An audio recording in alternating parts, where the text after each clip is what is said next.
Let's go ahead and get started. So, welcome to the Careers in Sustainability webinar. My name is Hannah Nickerson, and I'm the founder of Sustainability Solutions.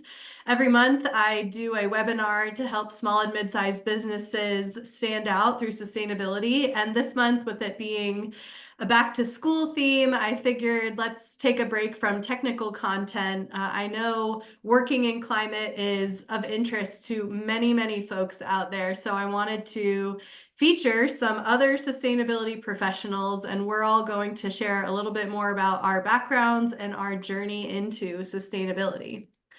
So that being said, welcome to our guests today. This is our panel. We have Stacy Schaller, Jennifer Knipe, and myself, Hannah Nickerson. Say hi. Hi. Hello. Great. So before we jump in, I just want to do a little warm up. I'm going to give you all a choice to answer one of two questions. If you had to be a national park, which one and why? Or what was one of your most memorable hikes or outdoor activities? So Jennifer, do you want to go first? Sure. Yeah. One of my most memorable adventures outdoors was just a few years ago when my mom visited me here in California and we went to Yosemite. She was really excited to see it. And she enjoys a good hike, but I didn't want to do anything too strenuous for her. So we did the iconic Mist Trail. We went to the first waterfall, and that was great. She loved it so much, she was like, let's just keep going. So she overcame her fear of heights because there is a good bit of elevation and climbing to the next waterfall. But we made it to the top, and it was amazingly beautiful and just a wonderful experience. That's great. I have done that hike, and it is no easy feat, but the power of nature compels you. I love it. That's right. Okay, and Stacy, how about you? So I'll take the other question. Okay. If I was a national park, I would be the Boundary Waters in northern Minnesota because I am a Minnesotan and because I really appreciate how much they have done to limit the amount of visitors. There's no motor vehicles or boats allowed, so they've really um, made a point of preserving the pristine and the peaceful, secluded nature of the area. So it's a really great place to visit if you want to see nature and not people, as opposed to some of the other national parks where they can be a little overcrowded. So that's Yeah. why. I love that. And I think, you see pictures coming out of national parks these days, and there's crowds. And I just think it goes to show how much of a demand there is and how nature itself can be an economic generator. Yeah. But yeah, definitely finding those moments of peace and quiet is very important. And I will share a recent hike that I went on this spring with. I was camping with my friends down in the middle of nowhere of West Virginia, and I went to Watauga State Park by myself at the end of the weekend. And there wasn't any like great views or anything, but it was just a really quiet hike. And instead of looking like up and out at views, I was looking down and I saw all these little orange newts. And I just thought it was the craziest. I had to look up what animal they were. I didn't even know. But it was just really special to see such a unique, piece of animal, like a unique animal out there in the wilderness and its natural, like almost rainforest like habitat out there in the woods of West Virginia. So that was just a really beautiful moment for me this year. All right, great. So today, as we mentioned, the topic is careers in climate. And so I wanted to start with this slide. If you've never heard of the term ikigai, it is a Japanese term, and it basically means the convergence of what you love, what the world needs, what you are good at, and also what you can be paid for. And so I think a lot of people think working in climate or working in environmentalism, they may love it, but they can't get paid for it. Or, they're working in an industry and they want to move in this direction, but they don't really know how to make a business case for sustainability. And so today I want, one reason we're hosting these ladies, varied places that they live, definitely very varied backgrounds. But one thing is in common, that we all do work in sustainability now. And I want to show other folks what can be possible, especially more and more so today, where sustainability is becoming a growing industry, and that you can combine your passions and your profession. So if you didn't know, this is from the 2023 LinkedIn Green Skills Report. There is a gap in green skills. So only 1 in 8 workers has one or more green skills. We're going to talk about what green skills mean on the next slide. But really, there's a growing demand for workers with green skills, and there's not enough supply. So this creates risk in terms of our climate goals, but also opportunity for folks who want to get into climate. Green skills, job postings with green skills have grown by roughly 15% in just 1 year. So this field really is experiencing a lot of growth.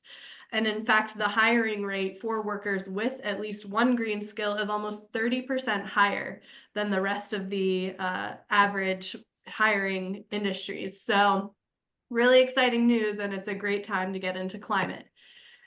What do we say? What do we mean when we say green skills and green jobs? So green skills are kind of like the technical aspects of working in sustainability or working in climate. So this could be built, and again, sorry for the bad quality here. This was snipped from the Green Skills Report, but we have building performance, so energy, water efficiency, insulation, things like that.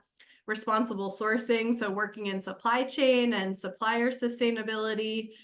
Also, the very typical example of environmental projects, so tree planting, nature-based solutions, and ecosystem restoration. And then also we have skills around reporting, environmental compliance, and also sustainability, sustainability strategy for businesses, and various other, really focused things like water or even the ocean, decarbonization. So those are all typical green skills. And then green jobs, if you actually, you can apply a lot of these skills or learn these skills to apply to your current job, or you could switch jobs. And some of the fastest growing positions are positions like sustainability manager, sustainability specialist, solar consultant, or solar installer, wind turbine installer. Those are kind of some examples of green jobs to inspire you. All right, so let's kick off. I'm going to interview each of these gals in turn. We're going to do roughly 10 minutes for each one. So let me start my timer. And Stacy, we're going to start with you. So Stacy is with Outside Minds Creative, and she is a designer. So Stacy, give us a little bit of your background. Where did you grow up, and what's a lesson that you learned in childhood that still you remember today? Sure. So as I mentioned, I'm from Minnesota originally. I grew up in a suburb of St. Paul, and I went on to the University of Wisconsin-Madison. And the lesson that I learned early is that your parents or adults, people that you perceive as having experience or authority, they're not always right. So I went to Madison because I was kind of pushed there by my parents, who felt that the proper way to achieve success is to go to a 4-year university, you get a degree, you go on to work at some corporate large company. So this slide here is a little bit of a mix of hobbies and experiences. So I have my university, which I loved, despite, preferring to go to art school. I did go there and it was great. And through my 4 years at college, I kind of learned, I was, kind of trying to find my way into this definition of success that was imposed on me by the adults in my life. So I thought, well, maybe I can work in advertising. So down below we have Mad Men, and I did that, and it was really not the rewarding feeling of success that I was led to believe it was. And I spent many years kind of trying to find a way to find that feeling through work and working at corporate companies. And that's what ultimately led me to start my own design agency so that I could work for climate related clients, because that was something, in addition to art, I was always really excited about and passionate about. And I didn't at the time think there was a way to combine those two things. And so eventually I couldn't really justify continuing to work at companies that didn't share my values. Yes, sometimes you do have to just make your own way. So that's great. Where did you go to school? What did you study? And what were some of the classes that you ended up taking? Yeah, so I did my undergrad at Madison. I started out not really knowing what I wanted to do. I knew I loved nature and I loved animals, and I also loved art. And in school, I was always good at art. So I kind of took classes in both of those fields for a while. And then it came time where I had to just pick something, and art was going well. It came naturally and easy for me. And again, despite some disapproval from the family, I decided to choose that as my major. And eventually I learned about the world of advertising and graphic design, and that felt right for me. I really wasn't intending to ever just be a painter or a gallery artist. I wanted to do something creative, but that wasn't that. And so advertising felt like a good avenue to go Great. down. And talk to us a little bit more about like your career pathway. So you like studied this in college, and then now you have pulled some skills through. But like talk to us about what was your first job out of college, and then kind of how did you took your own route by starting your own business. But talk to us a little bit about that transition into sustainability. Sure. So my first job out of college was at this pretty small ad agency in Minneapolis. They had an array of clients all over the place. I hadn't, at this point in time, the idea of working in sustainability wasn't really present in my mind. I didn't think there was a way to do both. So I was kind of just going wherever someone was willing to offer me some sort of job. So I took this job at this agency. They went out of business a year later. I was laid off, and I started getting work as a freelancer. But again, I just kind of went where the wind blew. I didn't really have it in my mind to target a specific type of client that I cared about and I wanted to work for. So I did that for a few years, and I continued to accept jobs, even though I didn't really want those jobs, because I still had this pressure and this definition of success in my mind that Have was to pay the bills. yeah, that I needed to work for some corporate company in order to be successful. But when I moved to Chicago after school, a few years after school, I lived and worked in Minneapolis for a number of years. And then I moved here, and there's a pretty substantial climate community here. And I had just kind of gotten fed up with the corporate jobs that I had. They were oftentimes kind of toxic and very unrewarding. I felt like I was just doing busy work all the time. I didn't really feel like I was contributing anything meaningful.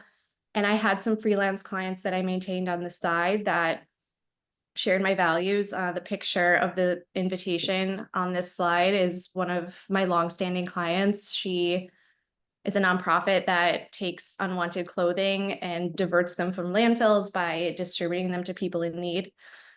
So that I loved doing work for her, even though she had a small budget.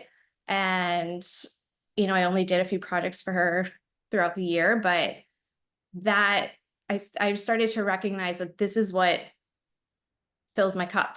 And that if I can work with people like her, there's others out there, maybe I can combine these two things. And so I started to kind of just talk to people and network, and I realized that there is a need for people like me in the climate space. There's not a lot of creatives that are solely dedicated to sustainability, and that's something that's attractive to businesses.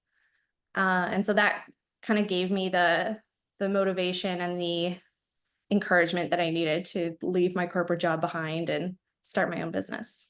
Yeah, I absolutely love your story because so many people think like, oh, I have to go back to school or I have to like learn more, about sustainability specifically, but you transformed your existing skills into a sustainability job. So Mhm. talk to us about what are some of the technical and soft skills that you now use on a daily basis as part of your work. Yeah, technically, I use Adobe Creative Suite every single day. I also use Figma a lot. I think if you're interested in UX or web design or any kind of digital design work, Figma is going to be your friend. I also just use a lot of project management type tools like Notion or Asana. I have my own that I prefer to use. Sometimes clients have theirs that they want me to join. So I've just gotten to know a lot of those kinds of tools. And then obviously, Microsoft and Google tools I use. Um, and then there's just the technical design skills like composition and color theory, typography. I do a lot of hand drawing and illustration. So that is kind of an overview of my technical skills. And then soft skills, I would say, are, communication, having decent writing and communication skills. And then now I'm having to kind of learn more project management skills, more sales skills now that I'm Mhm. doing all of this myself. I hear that. Awesome. Okay. And so, what's something you really like about your current career, and what's something that you wish you could do less of? Yeah, the best thing is generating creative work at a high level, meaning, coming up with the ideas and then executing them for clients that are actually making a meaningful impact. And by generating work for them that's designed to achieve their goals, that's strategic, I know that together we're just amplifying that impact even more. So that's probably the best thing. And then the thing I like the least is just all kind of the admin stuff that I never had to do before that I now have to do. But it's a Pros and small. cons, pros and cons. Yep. Okay, great. And last question, what is a trend that you see in your area of work related to sustainability? I see a lot of people still using a lot of the color green and a lot of kind of leaf and earth motifs Mm. in their branding and their packaging and social content, whatever. And that is a trend that I can't wait to go away. Something I feel is part of my mission is to actively get rid of that trend. Why do Just you say that? it's I understand kind of where it comes from because it's kind of obvious, but because it's so obvious, it and overused, it just doesn't mean anything anymore. So Mm. when people, for example, are walking through the grocery store and they see packages that are kind of brown and have like a lot of green and it's easy to just kind of keep walking. It doesn't Mhm. have the same impact that you would think it would anymore because it's so overused. And then also with the rise of greenwashing, I think that also can have a bit of a backfire. Consumers are really smart and they know if they're being manipulated or lied to. So I think I always encourage my clients to build their visual identity around what makes them unique and interesting about their product and less about the sustainability factors. You don't need the green, you don't need the leaves. You can still tell your story in a Yeah. more authentic and compelling way. Just And also slap a drawing leaf people on that, it. yeah, and drawing people that, you know, maybe sustainability is not the thing that makes them choose a certain Mhm. product. Don't alienate those people. I think we want to try to encourage people to choose sustainability just because it's better for all kinds of reasons, not just better on the planet. Very good. Okay, well, thank you so much for sharing your story, Stacy. We'll come all back together at the end for final words. Sure. And so now I would like to introduce Jennifer Knipe, who is a process engineer. So almost a 180 on the color wheel of careers from design. Well, I don't know, maybe in some ways you would consider yourself a designer, but in a different way than Stacy. So Jennifer, please introduce yourself. Tell us a little bit about your background and education.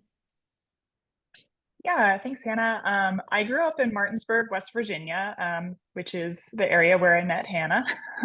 And from there, I went to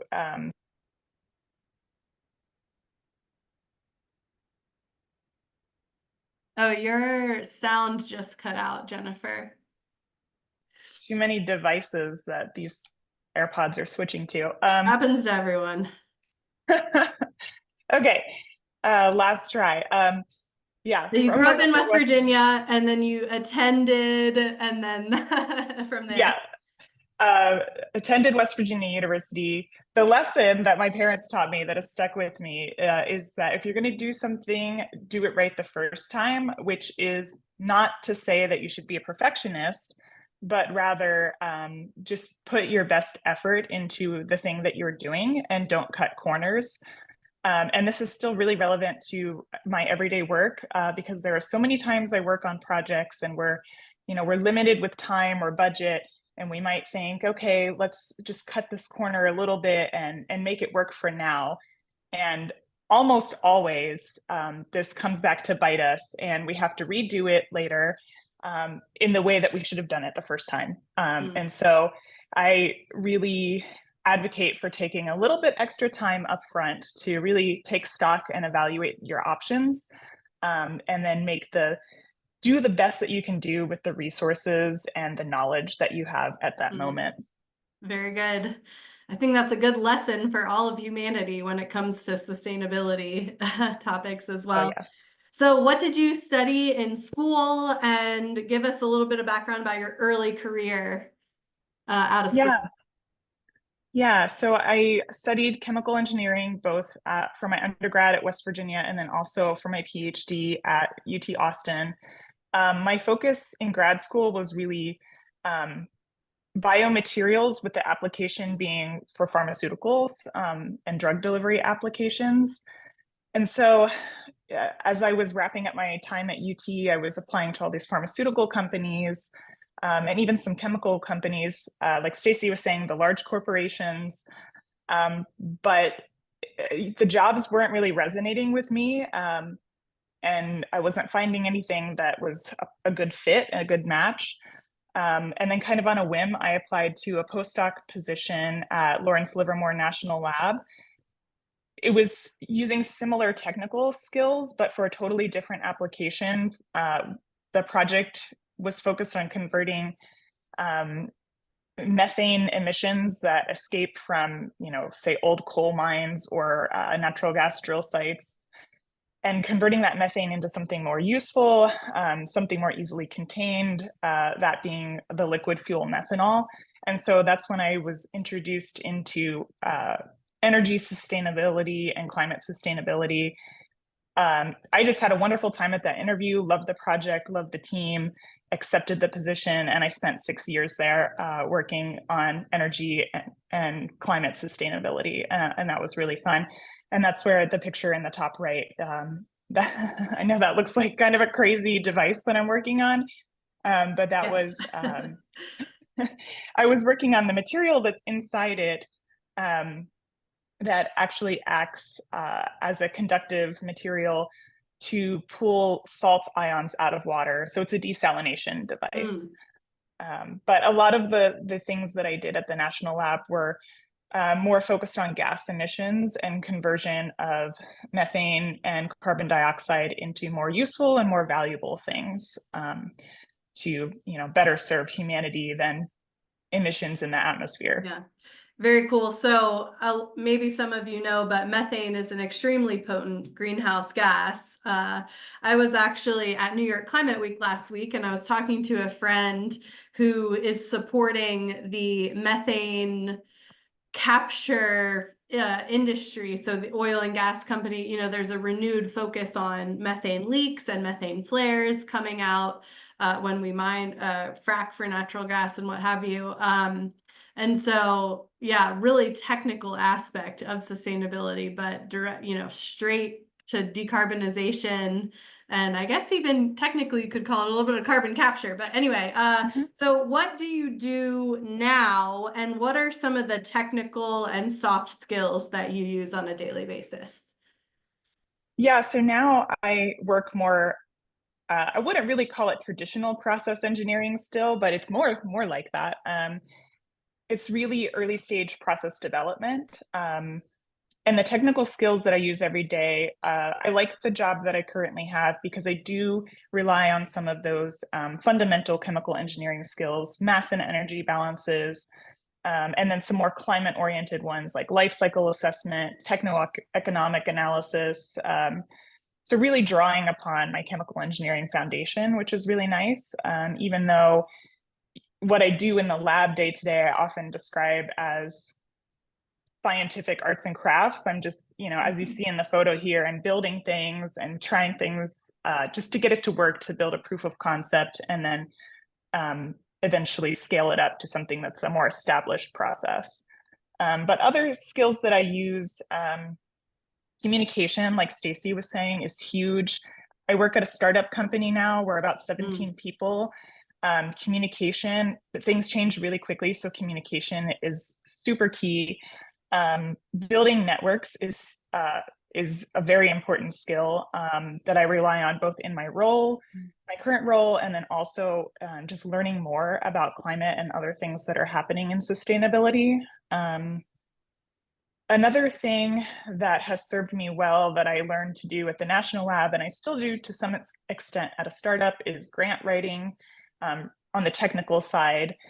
I do some people and project management. And then one skill that I'm not exactly sure how to describe, but I just call it, being brave enough to ask questions, because that's how we all learn more together, and maybe make connections between people that we didn't know would benefit us if the question hadn't been asked.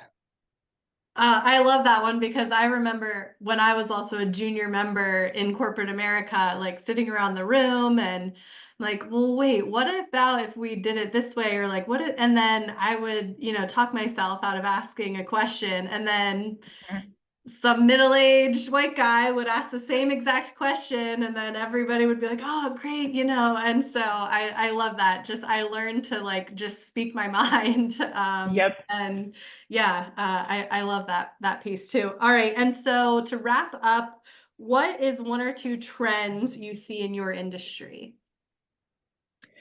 Yeah, I think, Hannah, you hit on this at the very beginning. I see more and more jobs popping up in this industry at all stages, early career, late career, not just technical engineering, but some creative positions as well. And so I think it's a really exciting time. I see lots of startups popping up in the space, which I think we really need to help drive progress.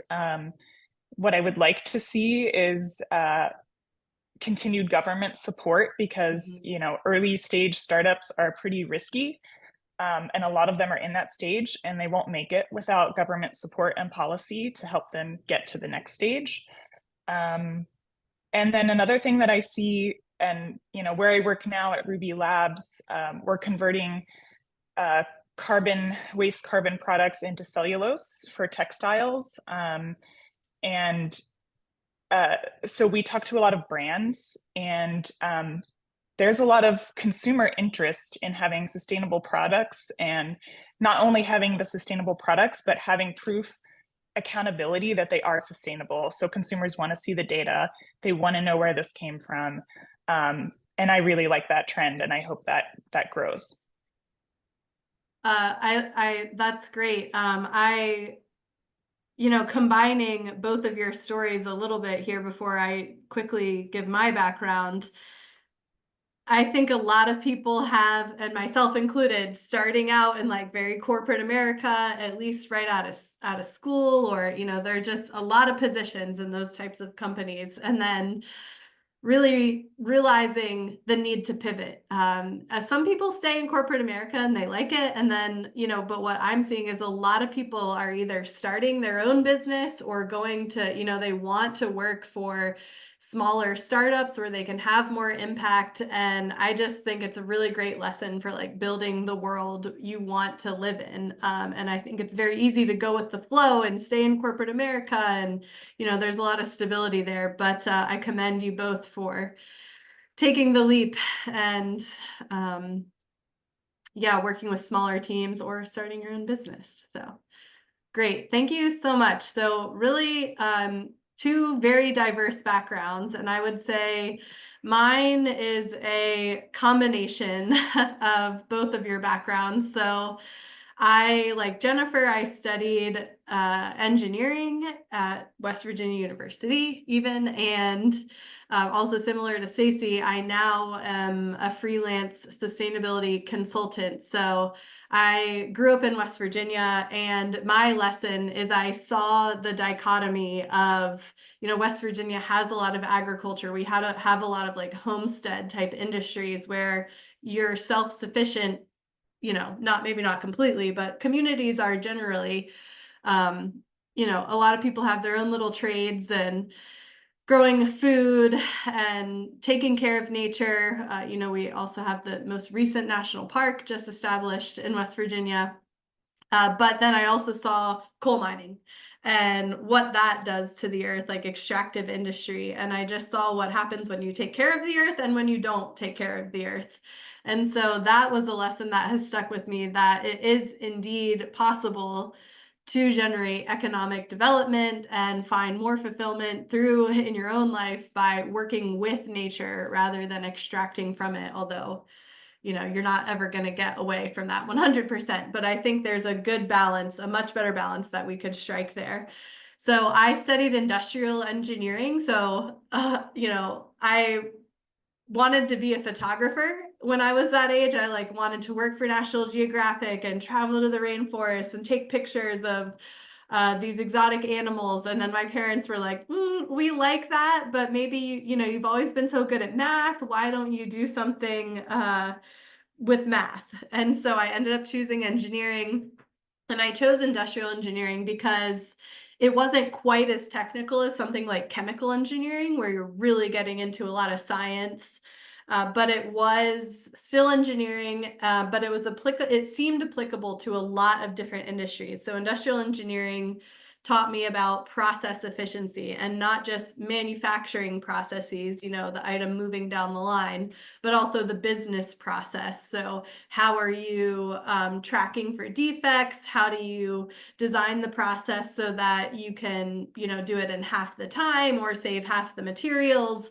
And so a lot of this kind of efficiency sort of thinking is how my brain formed. I was working for a global biopharmaceutical company after college, which, if you're on the career journey right now, I remember 10 years ago, 12 years ago, and it was a hopeless and ultimately fruitless task. For all the resumes I sent out virtually, none of those got me a job. It was actually a family friend who ended up landing me a position with this big company. But anyway, I started putting my skills into practice and learning all about efficiency. And that's where, I realized we were talking so much about time and materials, and then slowly we, as sustainability started becoming more of a thing, it was energy and water savings. And so I did work for that company for almost 10 years. And so I held a bunch of different positions. One of them, I did move into a more technical role, which as a facilities engineer. So on the bottom left, if you don't know what that is, this is a giant boiler for a large biotech manufacturing plant. So these boilers are fed with natural gas. And, you can look into the back of these and it's a swirling vortex of hot blue fire that you can only imagine. These temps get very high. And so anyway, that's creating steam, which is critical for a lot of manufacturing plants to run on. But this was my first introduction to like the energy mix of a plant. And it's not just natural gas, but we have the diesel in the back and we have water coming in over here. And this is where our gray water is. And so I learned about the technical aspects of plant operations in that role as well. And these facilities are some of the most energy intensive, complex plants out there. And so that was where a lot of my technical skills apply now to sustainability, was about like, and as I was saying, what kind of energy sources do you have on site? What kind of efficiency projects are you doing? What's your greenhouse gas footprint? So after engineering, I had always been on the green team at work, and people kind of knew me as, I was very passionate about sustainability in general. And so a sustainability lead position opened up and I got that job. And so I moved from just a site into a regional lead, working with several sites. And I was working more there in sustainability strategy.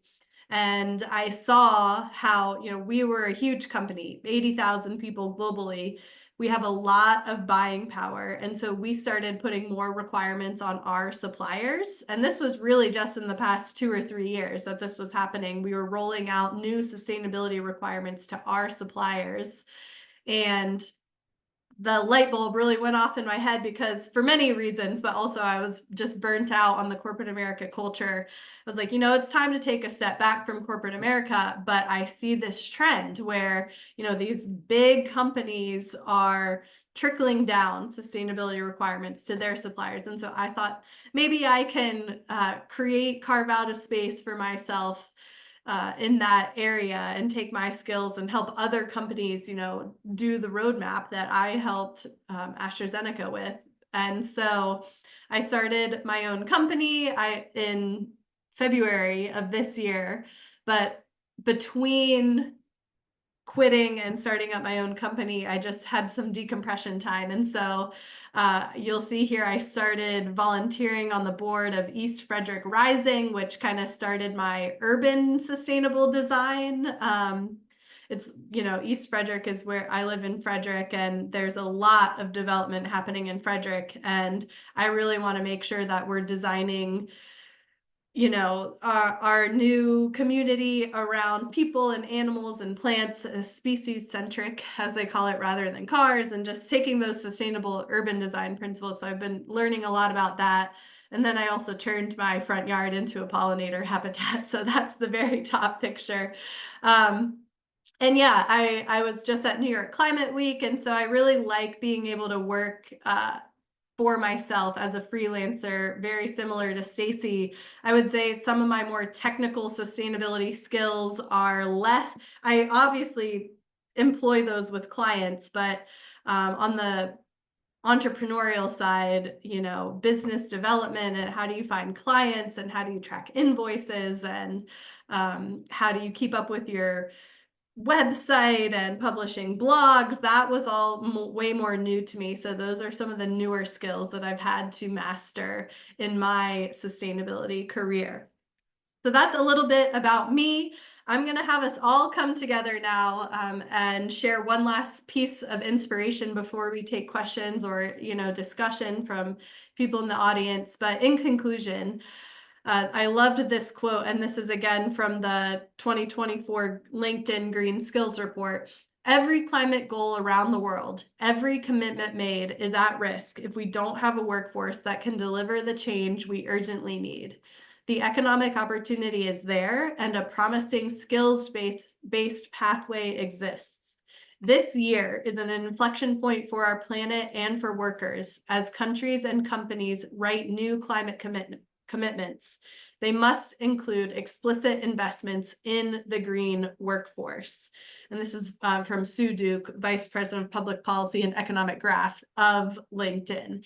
And so I really love, I think, Jennifer, you have a very, I don't want to say technical sustainability background, but as an engineer working in biomaterials, we can see that connection there. Stacy, I also love your story. You started where you were at with the skills that you already possessed and transformed that into a career in sustainability. And so I think for differing reasons, both of you are very inspiring to our audience. Okay, so find us on LinkedIn, Stacy Schaller, Jennifer Knipe, and myself, Hannah Nickerson. There's some other resources I wanted to point folks towards, which is #OpenDoorClimate on LinkedIn. If you look that up, you'll be able to find all kinds of sustainability professionals that are willing to chat. Women in Climate is a great group. Work on Climate is a great group. And then there's a bunch of online certifications that you could research that are out there to help build your resume.